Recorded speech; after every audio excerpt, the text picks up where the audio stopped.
Bah conséquence ils a ébélé. Entre autres, net maman m'a lobby les enfants.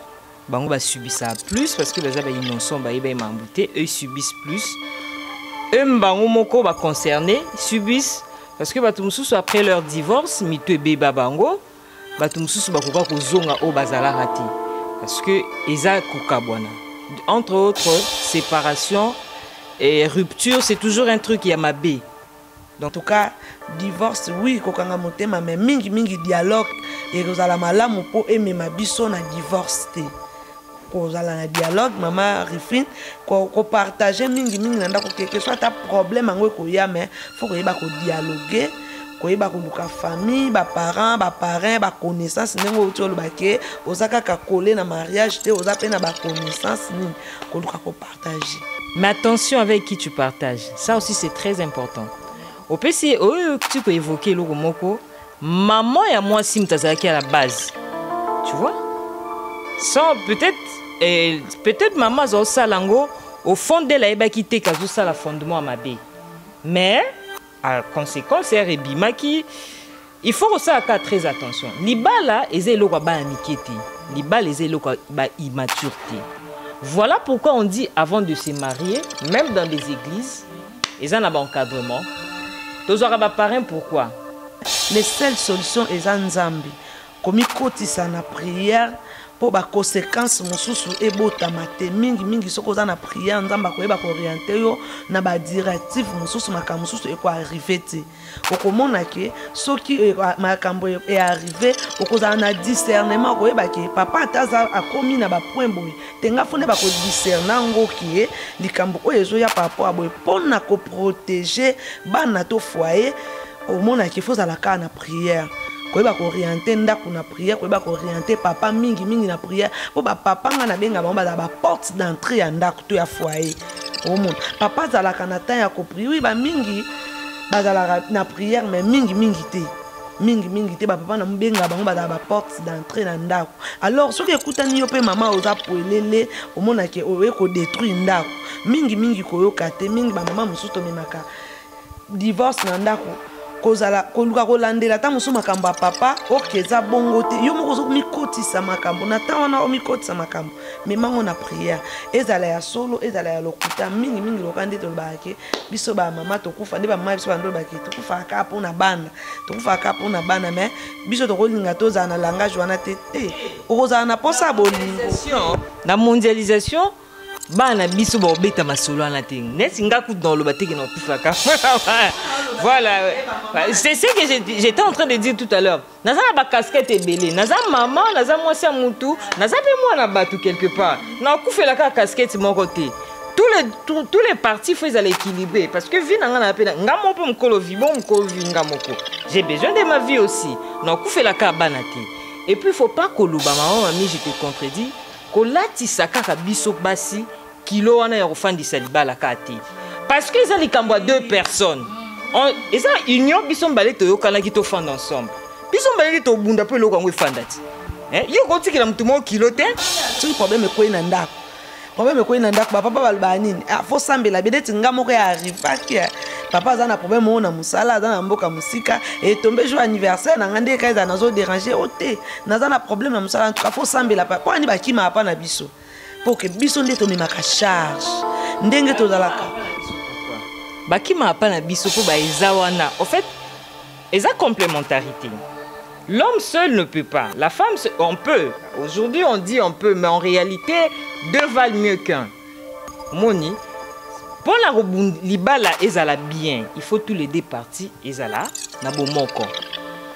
Ce qui yo maman tu veux bien et que papa ne soutient pas, même pour l'éducation des enfants, ça c'est entre parenthèses. Même pour leur soutenir le mariage n'a pas qu'il y avant. Si lui ne veut pas, au bunda nanani.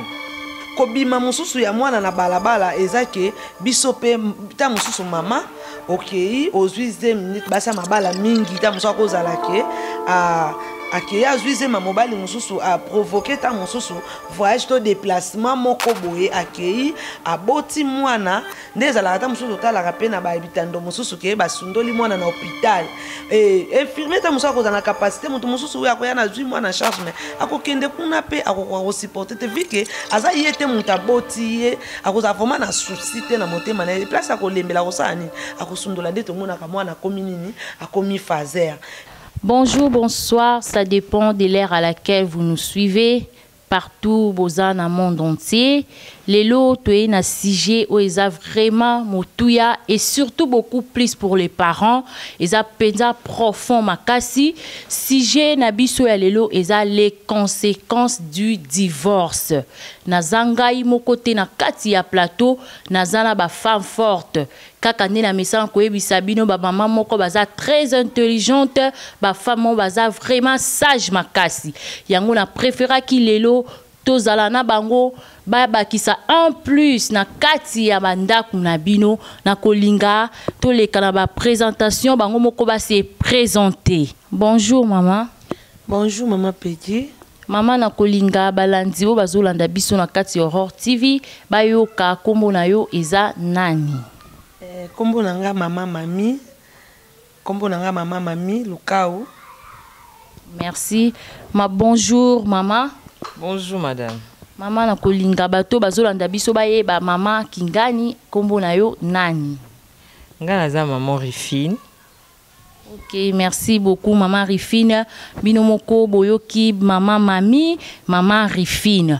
Toye bisi bino kedlelo toye vraiment na sujet o eza penza profond, sujet o penza, il faut to tirer ba leçon. Lelo na kati ya sujet na biso na lingala tokoka koyimbo la mwandambu po lingala ezaka mwa pasi. Elingi koloba ke makambu oyo ekomaka na bokabwani ya mwasi na mobali. Yango lelo na yena ba mama to partager yango na ba mama en tout cas kaka ne bo mesana kolanda biso na Aurore TV. C'est pour cela na lobaka bo partager, bo s'abonner massivement parce que chaîne oyo eya pona bino beaucoup plus ba parents. Allez tokoya vraiment na sujet na biso ya lelo ya motuya pona ba conséquences ya ba divorce. Mama mami na kolinga ko banana na yo ko tuna yo na motuna oyo. Mama mami conséquences nini ekomaka na bokabwani ya papa na mama? Merci mama Pedi. Conséquences oyo ekomaka na bokabwani ya mama na papa bana ba perdaka makambo ebele pour na protection par rapport ya ba étude bana. En tout cas, les parents bazaka kana valeur parce que bana ba ko se retrouver na balabala. Donc les parents bazaka important conséquences divorce za mabe mama Pedi. Ok, merci maman mami. Tozongi pa maman Rifine. Maman Rifine, conséquences nini penza ekomaka na bokabwani ya papa na mama? Ba conséquences eza ebele. Entre autres net maman mami alobi les enfants bango ba subissent plus parce que baza ba innocent ba yeba mambouté eux subissent plus. Eux bango moko ba concernés subissent parce que bato mususu après leur divorce mito beba bango bato mususu bakoka kozonga o bazala raté parce que eza kokabwana. Entre autres séparation et rupture c'est toujours un truc ya mabe. Donc eza ba conséquences ya mabe mingi na ba parents na bana. Et puis en partie ils aura pe bato baza tout autour à bango hein. Ba parents pe bazaka déception ba parents ya ba concernés pe ça va un peu plus loin quoi. La société na biso c'est encore elo comment ils en nous moi. C'est pas seulement la société na biso c'est dans le monde entier c'est ce que je peux dire hein. Même mondialisation y même tout ça là mais conséquences rupture et elo ka ya mabe. Y a pas si. Ok, merci maman Rifine. Na kolinga vraiment boya nulanga parce que ba maman boza vraiment très intelligente. Na koluka kotuna lisusu kese tozongi et pas ya maman mami. Maman mami lors ya divorce de bolobi ke et arrive à beaucoup plus banande baza kapenza na base vraiment ya mabe. Bien sûr, na koluka sko kotuna lors banande bazaka na base ya mabe et affecta ka ba parents pété.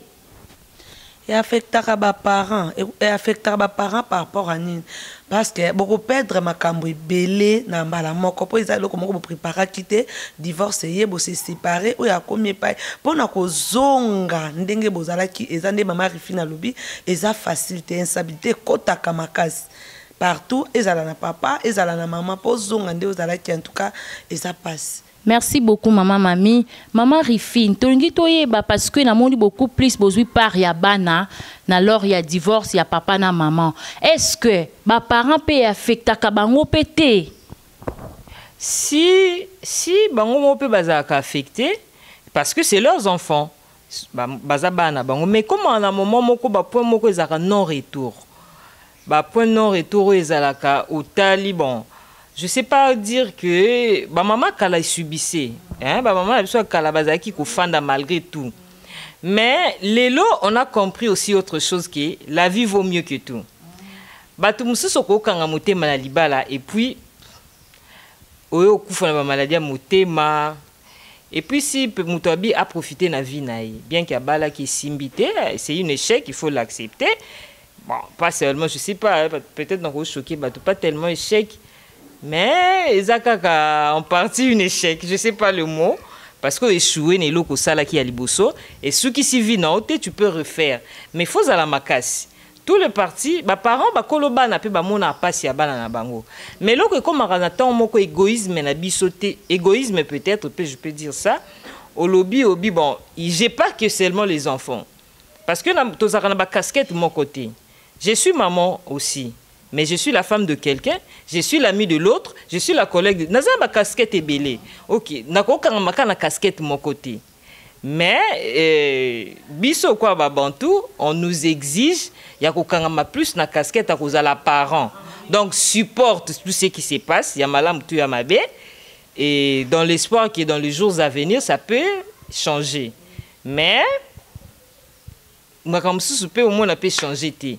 Alors mutalobi tombie na bima kena kufa na tika pe banango na bima kana liloko ango parce que si on a kufi banango pe ba hotelingala maman pedi ke bakokola na bango kaka ndenge biso bakokola na bango kaka ta soki bakoli bakoyeba kaka ngaki na daki mama na bango or ke bakoyeba pe papa or ke eza penza bongoti na koloba na nazana ndeko moko to ami azalaki na problème ya ba divorce o tozo lobela lelo en tout cas ezalaki facilité mama pedi azalaki na problème ando vanda azalaki ensemble mingi ami pesaki mama Rifina ami pesaki na mama na ye ke foyer na ye soki azui problème azalaki kokende mama soki a discuter na papa akokende kobenga mama et mama bandaki koya na intervention na ye mais azalaki na parti andoko za parti puis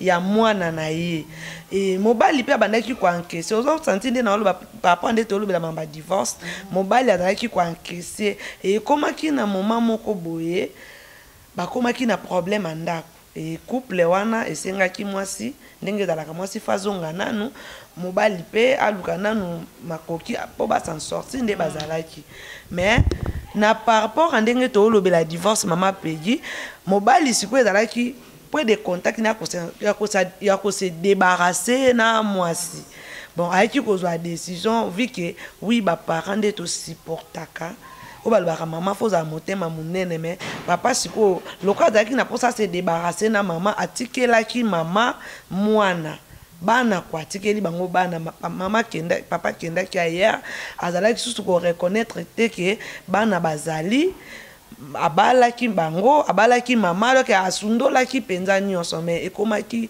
na difficulté makasi pa mama vu que mama bandaki ko sala mais papa azala kaka important na foyer to na ndako papa aza première position ya ndako base ya ndako so na koki koluba mais maman malgré bandako tout atonde so mato na ko sala na nga na ko koza ndako boye mama tuka kokati charge wana te et libota wana ekotaki penza passe ekotaki penza pasi mwana epai papa monaka mwana te bon mwana komaki na ba blessure intérieure parce que soko zo partager na la fille ozo comprendre que moi na azo ko sentir ata papa na bango te maman yebaki te kadalaki ba oya bandaki ko sala yebaki te ke ekokaki ko apporter problème na kati ya ndako et akoma ko kotisa mwana makamba mabende tike papa na biso papa na bango aza mabe or que base ezalaki mama omona yango toloba mama Peggy en tout cas divorce oui kokanga motema mais mingi dialogue ekozala malamu po emema biso na divorce te kozala na dialogue mama Rifine ko partager mingi na ndako que soit ta problème yango ekoya mais faut koyeba ko dialoguer koyeba ko luka famille ba parents ba connaissance ndenge outi oloba ke ozaka ka coller na mariage te oza pe na ba connaissance nini ko luka ko partager. Je suis d'accord avec maman Mami. Moutako kufala makambouye mon côté. Mais attention avec qui tu partages. Ça aussi c'est très important. Au PC, tu peux évoquer le moko. Maman et moi si m'tazaki à la base. Tu vois? Sans peut-être maman zo salango au fond de la eba kité kazo ça la fondement à ma bé. Mais à conséquence c'est rebima qui il faut aussi faire très attention. Libala eze loko ba amikete. Libala eze loko ba immaturité. Voilà pourquoi on dit avant de se marier, même dans des églises, ils ont un encadrement. Tous aura ba parrain pourquoi? Avant qu'il y ait un engagement, bazo l'accession importante à libala. Quelqu'un qui est immature, o azamwa la muke, ko accéder à libala té. Ce que accéder à libala au colis, au kembi, c'est la nourriture solide. Alors, si tu veux réfléchir en termes de divorce, il faut bien penser. Moi, je t'impose pas au tikala. Il faut bien penser. Parce que les conséquences, c'est que la kilo. Aux olona, divorce, c'est la sémence. Et bota. Et là, on est bota. Pas na yomoko. Et pas bana plus. Pas partenaire msous. Donc, il faut toujours partager, mais avec qui? Le coup de notre émission, en partie, c'est en caractère chrétienne aussi, voilà. La première personne, il y a un bolingo soubassement à Binezaka Nzambe. Fobo Sambela. Dieu parle d'une manière ou d'une autre. Na étape à fiançailles, c'est très très capital. Koko t'en apporte wana. Au moins il tu as un bafet wana. Au moins des personnes sont sepela. Tu as un bakadna. Alors pour beaucoup bakadena na bisonio sonia facilité. Divorce c'est zabongo. Buka bakadena batutu. C'est pas facile. Mais, moi, je n'encourage pas, je suis pas aussi contre, mais il faut qu'on bien réfléchir bien avec le Seigneur. Le Saint-Esprit nous aide d'une manière ou d'une autre. Voilà quoi. Il faut qu'on partage, mais avec qui? Parrain pas cause de la Moutumabi. Moi, j'ai un problème. J'ai un problème de Naza Awa. J'avais une amie. Une amie n'a présenté qui est cousine Nanga. Cousine Nanga, c'était une femme mariée. Cette amie-là, soi-disant amie Nanga, je ne sais pas si vraiment était une amie. À côté de foyer, comment la cousine Nanga est troublée. C'est un jeune foyer. Et comme il dislocation, et comme il vraiment qu'on s'annonçait, suite à Moutouana. Tu vois? Alors, moi, je suis au milieu. C'est un truc un peu compliqué. Mais biso toza batu toza ba figurant s'il faut dire ça acteur eza ba kolo mariage na bana na bango ba intérêt na banani il faut batala ba intérêt nini o ekoprimer ya bino moko ya bato libanda donc il faut bien réfléchir libala eza biloko eza biloko eza na miku eza biloko eza solide eza biloko eza potopoto te pour les enfants c'est pour les grandes personnes. Et il faut bien réfléchir. Il y a avant bala. Ceux qui sont kotaki, au salima bété. Mais tu peux bien refaire les choses. Entre autres, net maman mais le dialogue en couple. Parce que makambo entre deux personnes. Binomo kande boza mieux placé au salango, ya bongi sango. C'est vrai, nous on peut rapporter des conseils, tokoki oloba, mais binomo balé kande boyeba, binomo bande bolokana, binomo de boyeba ni mieux que biso. Ok, merci bien maman Rifine. En tout cas, na 100%, il y a des conséquences, il y a divorce. Beaucoup plus, tout le monde a 55% et outaka chez les hommes, 45% chez les femmes. Na koluka na yeba maman mami conséquence ya divorce nezo uta wana ezaka dû ya nini makamu nini esaka emema batu na kati ya divorce o expliquer nanu balandi na biso Aurore TV bayeba. Merci Mama Peggy. Conséquence oyo ezo uta na divorce pona na connaissance nanga na koloba manque à dialogue car ande toloba ki manque à dialogue et puis kotia matoi mingi libanda te surtout na biso ba mama et nini to koma koyeba ko prier nzamba sala biso grâce tozala na ba pasteur na ba frère nini en tout cas mingi soko moni mama okomi na problème wana oroki maka pa nzambe.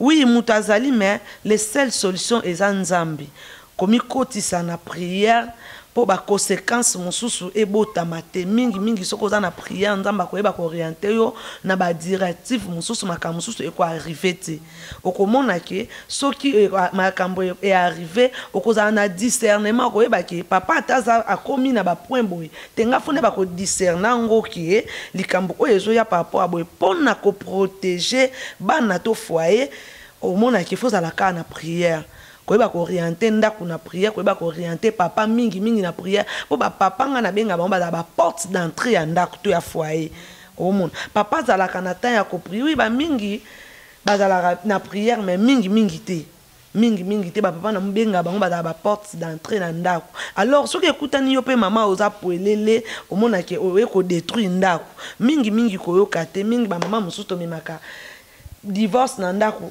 kozala koluka kolandela ta musu makambo ya papa okeza bongo te yo moko zo mikotisa makambo na ta wana o mikotisa makambo mais mango na prière ezala ya solo ezala ya lokuta mingi lokande to lobake biso ba mama to kufa nde ba mama biso bando bake to kufa ka pona bana mais biso to kolinga to za na langage wana te okozala na posa bolingo na mondialisation bana biso ba obeta masolo na ting nesi ngaku dans le batiki na kufaka voilà c'est ce que j'étais en train de dire tout à l'heure naza ba casquette ebelé naza maman naza mwasi mutu naza pe mwana batu quelque part na kufela ka casquette mon côté tous les partis faut les équilibrer parce que vie nanga na pe ngamo pe mkolo vi ngamoko j'ai besoin de ma vie aussi na kufela ka banate et puis faut pas koloba maman mami je te contredis kolati sakaka biso basi kilo wana ya kofandisa libala kati parce que ils ont les cambo deux personnes ils ont union biso mbale to yokana ki to fanda ensemble biso mbale to bunda pe lokwango efandati yo kotikela mutu mo kilo te maman ndaza fondation ko bosana te ba pona ni balobaka une femme sage bâtit sa maison okobomba ndako na makambo nyonso quel que soit problème mama rifinga pe na contredire po biso nde to zala ba charge biso nde to mara kilo telaka soki problème na pesa exemple soki problème ko ina ndako problème ko ina ndako papa baloba nini faut sambela bedeti ngamoko ya arrivaki papa za na problème on na musala za na mboka musika et tomber jour anniversaire na ngande kaza nazo déranger ote naza na problème na musala en tout cas faut sambela papa ani bakima apa na biso pour que biso nde to mimaka charge ndenge to zalaka pourquoi bakima apa na biso po ba ezawana en fait eza complémentarité. L'homme seul ne peut pas. La femme, on peut. Aujourd'hui, on dit on peut, mais en réalité, deux valent mieux qu'un. Moni, pour la libala ezala bien, il faut tous les deux parties ezala na bomoko. Ce qui yo maman tu veux bien et que papa ne te soutient pas, même pour l'éducation des enfants, ça c'est entre parenthèses. Même pour leur soutenir le mariage n'a pas pu kende avant. Si lui ne veut pas, au bunda yo nanani. Au bunda yo moko et puis tu vas au bunda dans le vide hein. Tous les deux côtés il faut bolinge lo kwango ezala. Yango important c'est zala. Important c'est ça quand on est fiancé de tout dire. Yo lo banionso. Ba kasoterie ezala te déjà na fiançailles. Et puis moi si basi, je te soutiens. Basi bon, tous les deux côtés basi bien bali, il faut bien que la partenaire na yo. Il faut que la bilo mususu te o sala ka ponga pe il faut na bala. Ça j'ai déjà entendu ça. Berreur va expliquer, ya moni Berreur il dit bon na mona ki mais comme il faut na bala, abtia ngone ti mabe moko entre parenthèses et yo benda bino. Ça c'est une erreur. Ça c'est une erreur. Il faut qu'on dialogue. Il y a un bandeli. Sauf des choses dans la carte, on peut refaire, on peut bien faire les choses tout en étant à l'intérieur. Selon nos quotités, prends tout ton temps. Il y a aussi la makambu bien. Pourquoi il y en a bambeba ya bateau bazaki avanti.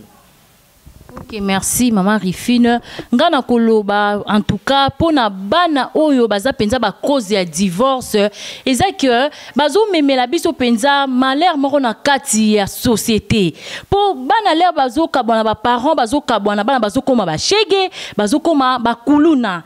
Siko pona biso attend que na kati ya mboka na biso RDC ba congolais tozo mona ba kuluna ba komi mingi en tout cas ba fazer soko tunika ka mwana yo bima libanda ndenge nini papa na mama bakabwana ka mutazwaki nga neko nyokola nga yango la bima libanda siko na koluka boye bisangai siko divorce nde bat bazo kabwana ka nde tozomona katongo midi poka tozobana na me bat bazo kabwana ka kaka siko pona bana wana o bazo bimaka na bala cause ya divorce il faut l'état na biso asala nini bomeka na koloba ba e bazolanda bino bayoka bon yango mama Peggy l'état na biso faut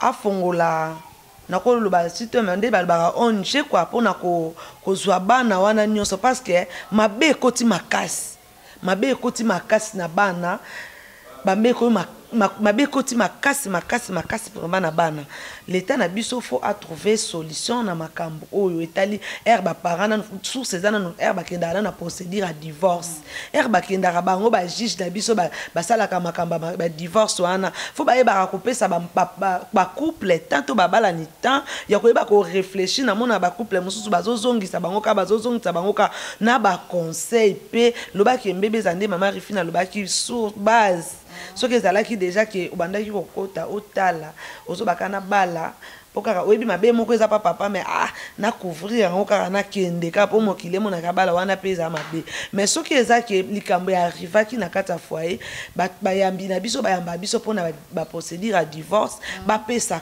temps pona tomona ba chegete po biso soki problème eza na ndako nde bana babimaka ndete mona ba shege mwana musoko mona mukie ndeti dernièrement na kendaka course moko boye na beach mona moka mukie anga katanga saki Nathalie moye kuna belele zala kite na yoka kimawa abina nga mama pesa nga ta 100 francs masenga kitalinga kayiba na yeko zonga siko na makanti na bitin o ezaka suite ya ba parents bon mwana boya ko bima jamais mwana ya 10 ans to 6 ans akobima ye moko abimi na ndako akomishegete cause ezala ba parents yango l'état na biso en tout cas pona likambo ya ba shege en tout cas nga pona nga na kosenga a resensibiliser bango afandisa bango esika moko ata mwana moko ke parent na ye ataki na ndako azwa ta base ne batia gratuité asa ata ONG moko boye ba yambaka bana na ba aider bango po mwana ta sa fazer mais soki bazui ba encadrer lobby akoporter un plus na mboka na biso yango na koloba ke en tout cas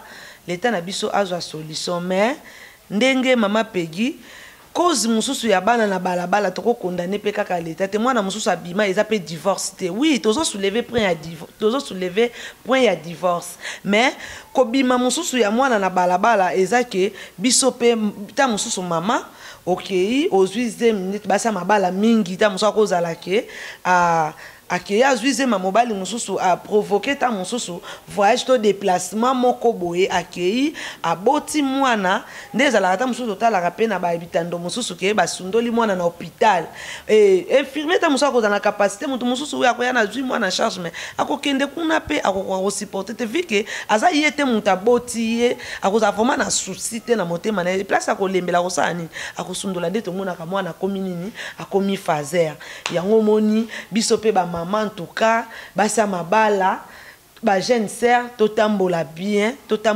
pour que to poser to causer cause ya ba chegete pour na kotala na émission na biso na sujet na biso mingi ba maman mutu pe moko to bimisaka cause ya ba fazer na nzela na ebité mama Peggy pona mama mwana basala ki batu mibali papa la mama ti bano bana nzela baka responsabilité à tous les deux parties ngaso na kolo bana l'état ko couvrir ONG je sais pas bat bakina ba mariage civil wana faut bo sala loi moko ba ki ne ko signer makambo libana na bango wana bo yebisa bango pona progéniture ko ya ba olinga bakabwana faut ba tila bango loi moko ko couvrir progéniture wana parce que dans d'autres cieux bato tozo copier social les amakasi bango bana wana baza bien protégé parce que social les a bien assis kuna.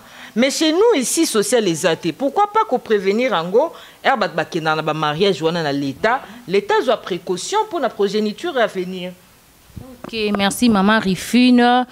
Nalingi koloba boye eza na ndeko moko akomeli ngai ayebisi nga ke divorce pe eza cause ya basali ya nzambe bakuti baparent baza kokabwana papa ake abali mwasi songolo to mama mobala bali ye mobala mama abimisi bana ba mama bandoki to mobali ya mama abimisi bana mama bandoki yango ozomona pe balobi ba fazer mingi baza pe na nzela ezaka kate que divorce entre maman na papa nde bakabwana ka de komoko akomela kingai mama mi alobi que cause ya divorce monsieur eza pendant que les parents ba se séparer papa na maman eza na ba pasteur pe misusu maman accueilli kotonga foyer na ye quelque part mobali na ye lokola asambela kana église songolo abengi mosala nzambe kotala état d'âme ya bana mosala nzambe wana lobi bana baza bandoki.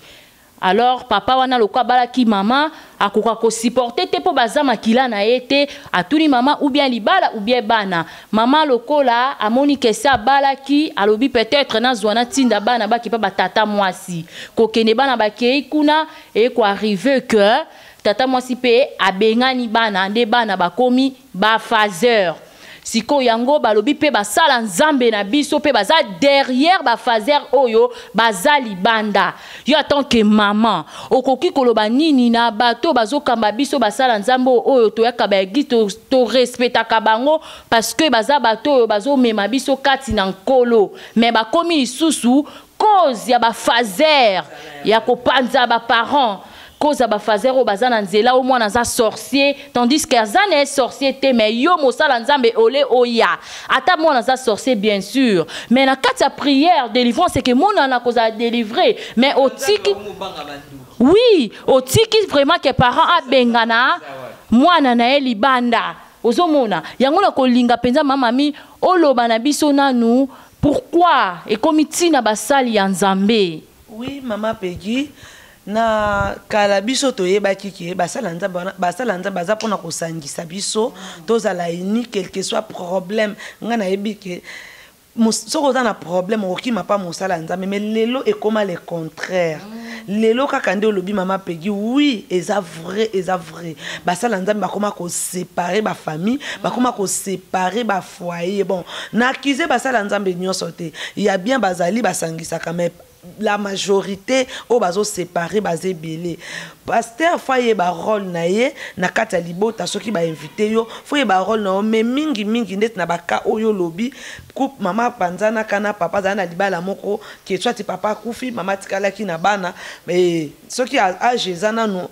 nzamba ko sunga ya zu mobali mais mobali wana soka za na église na ya zo prier mama pa za na église na mais mingi ba papa ba imposer ka faut landa et mama loko ata muso mona ki ozana bana na ta faiblesse peta mususu biso bamande to mona ke o se limiter moni ke suki wana okosala nini okolanda mais ekoma kana niveau basala nzambe mususu bakomona papa mususu akomona ke akoma kokima charge akoma kokima na stima musala nzambe akoya soka moni ke basala nzambe akoma koluka pe intérêt na bango bakoma koluka intérêt na bango ta musala partenaire moko boy pas satisfaire ye akobanda koluba makambo mususu eza vrai te pa kotisa passe na foyer wana omona akota passe na foyer wana akoma ko accuser bana baza bandoki état d'âme bana eza bien te et na biso ba mama pona ko se protéger ta mususu mona ke o protéger ko bosana ke wana baza makila na yo ko céder bana ta mususu ba tata mwasi kaka ndongo lobi et bana ba ko kende soki condition malamu eza tende ba moni bana ba bimaka libanda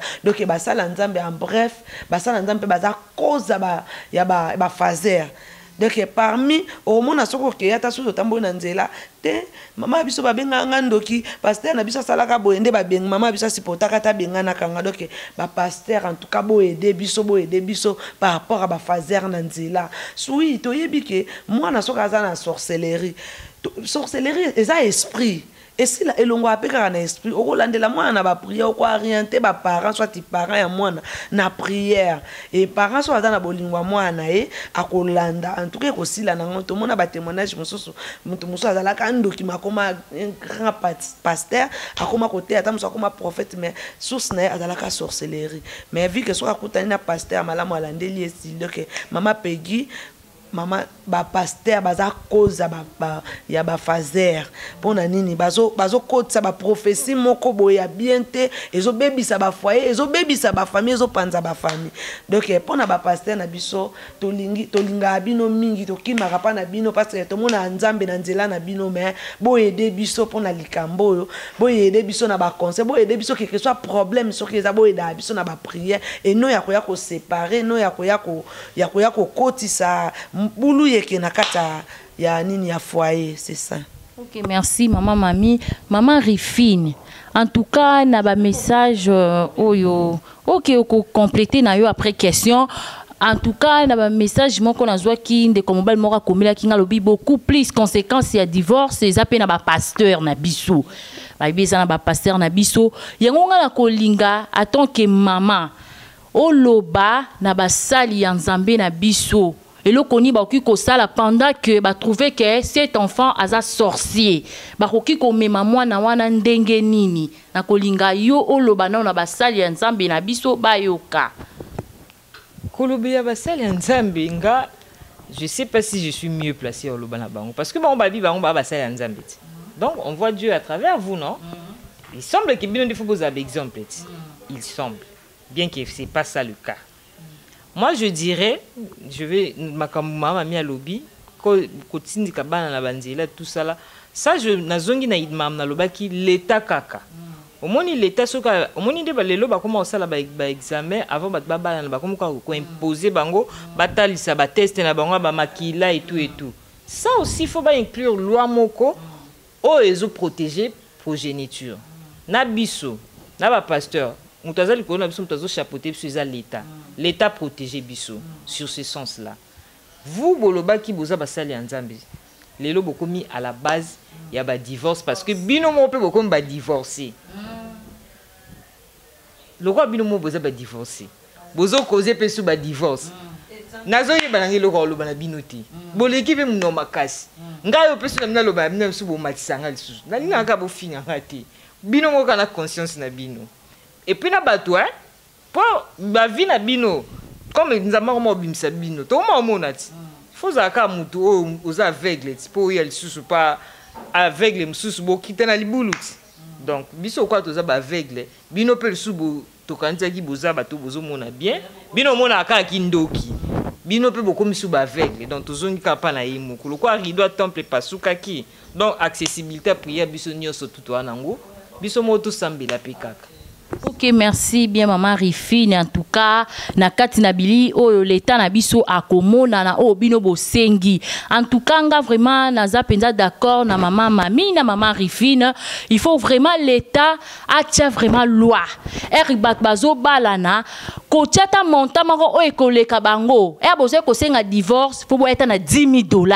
Donc bo tie monta oyo mutu la azo na ko senga divorce azo mo apesa ko zo $10,000 te. Et ça li que moyen divorce ezate pendant que azomona moyen divorcer ezate akofanda bafandi ne bakabaso bafandi esika moko bamesanaka bakozongisa su bolingo la bango ekosala ke divorce ezala lisusu te na kolinga mama Mami opesa conseil na ba mama oyo bakomi déjà prête bamoni ke basuki par rapport ya makambo msu papa zo sala peut-être papa o asuki par rapport ya makambo mama zo sala opesa conseil na bango ba divorcer te na kolinga oloba ba kolanda o ba yoka na kopesa conseil na ba mama oyo bazana besoin bazana posa to bazokende na divorce conseil na nga eza boye mama na ko tolérer te ko divorcer eza mabe eza mabe mpona nini okomema désordre na kati na yo bana bakozala éparpillé mpona ngai na opréféré soki problème zonga kati na nkolo zonga sala prière mama zonga sala prière luka baparrain zala na baconseil ya malamu zala na bapaster ya malamu baopesa bino conseil. Divorce eza mabe, divorce ezomema trouble na bana, divorce ezomema trouble na famille. Okokoka ko s'en sortir te mama ata otuti tolo ki na kobima okokoka ko s'en sortir te po eza passe eza lokwa loboko moko kati. Donc pour nga conseil en tout cas divorce eza mabe parce que nga moko naza fruit ya divorce oyo tomona donc na ko tolérer ngote pour tozala bien na foyer pour tozala bien mama. Divorce eza mabe mama Peggy. Merci maman mami tozonga maman Rifine. Maman Rifine yo kolobela biso baye obaza libanda bazoluka ba kota. Baye ba cœur ko kota na bango ta bakutani na problème oyo basala nini. Ngapo na bato baza na libanda bokoti na nuté. Moi je vous dirais vous avez la chance. Vous avez la temps na bino ya kotala. Alors ouvrez grandement les yeux, les sens et l'intelligence. Partenaire, moi, Sito Mobali, ils ont des défauts moussous, oyo, ça peut s'améliorer, mais ils ont des défauts moussous, oyo, ils ont des kasi mingi pour na muto zala nango. Mais, yo fungola kaka ma zala sensible, et puis prie le Seigneur pour kota la ba mbeba wanati. Parce que ceux qui sont dedans pleurent, ceux qui baye baki, ceux qui baye kaki vérité avant, peut-être peut ba se retrouver wanati. C'est ce qu'on dit, si jeunesse savait, vieillesse pouvait. Donc, aux a la chance, sur nos quotidiens, au tala bien. Je vais donner un exemple. Par exemple, si tu as un partenaire au complexé. Moi, si tu as les complexes, c'est dans tous les sens. Hein, et puis, ça va pallier belé le complexe. Si tu as un partenaire, moi, complexé. Exemple, vous avez un mokoboy. Il a complexé dans mon délai. Il est avec toi. Moi, c'est moi, mon délai, il a un sourire, moko. Tout bonnement sans arrière-pensée. Tu sais quand tu as simba que un bon à côté c'est des petites choses de ça la mambamine. Donc bateau ba quotidien, prenez tout votre temps. Ba si to mi bali, boye ba partenaire ni bozana bango et puis bo solo la mingi. Omoni boye bana bien déjà ni bandili. Mutu baye ba kena mukolo moko te. Même ata bosani 6 ans boye bana penza te. Mais appel na ba point oyo et ko sakate. Il y a des signes qui ne trompent pas. Donc, prenez tout votre temps. Moi, je vous dis ça. Rien ne sert à courir. Parce que quand il faut les là, tu auras qui tes yeux hein, pour pleurer. Motema ils aura pas si. Biso to yati. Moi, ne te couper là que batu ba ko soutenir biso, mais pas sur zarawana ba ko me mangote. Donc, préserve-toi du mal. Viens au pezara mon corps. Donc, s'il faut mi bomba pour pas citer pour kende moi, on mi batte na mon maladie msusu. Pourquoi pas? Pourquoi pas? Zoa na autant na onyoso. Ok, merci beaucoup maman Rifine, tout comme déjà cochité. Merci vraiment beaucoup na bandeko nyonso balanda kabiso na Aurore TV. Yango nazo senga bino vraiment beau partager, beau s'abonner massivement. À la prochaine. Je vous aime tous. Merci.